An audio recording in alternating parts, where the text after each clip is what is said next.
Kalau saya beritahu anda, ada satu cara menyimpan yang buatkan kita kaya tanpa sedar. Anda nak tahu tak? Satu setting je, lepas tu setiap bulan duit anda akan bertukar jadi emas secara automatik. Jangan lupa follow dan save video ni untuk rujukan akan datang.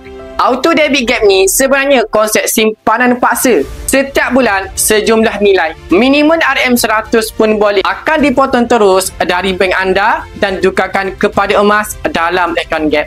Tanpa fikir, tanpa perasaan, tanpa rasa berat. Kebanyakan orang nak menyimpan tapi tak konsisten. Hari ini semangat, minggu depan dah hilang. Atau bila duit duduk dalam tangan, memang mudah habis. Inflasi pula makin tinggi. Harga barang makin naik. Duit makin hilang kalau kita tak kawal. Sebab tu, auto debit gap ni sangat membantu. Ia buatkan kita menyimpan secara automatik setiap bulan tanpa perlu bergantung pada disiplin diri. Lama-lama dalam akaun gap tu terkumpul gram demi gram dan itulah kekayaan sebenar. Lagi cepat anda bermula, lagi cepat geran emas anda bertambah.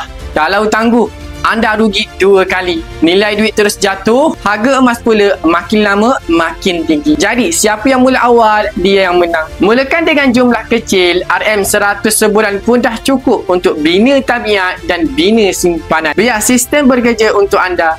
Okey, baik tuan-tuan, yang mana berminat untuk simpan emas di Public Gold, boleh sahaja klik link di bio saya. Saya akan bantu anda sebaik mungkin. Ingat, perkongsian santai tapi sampai jumpa anda di next video.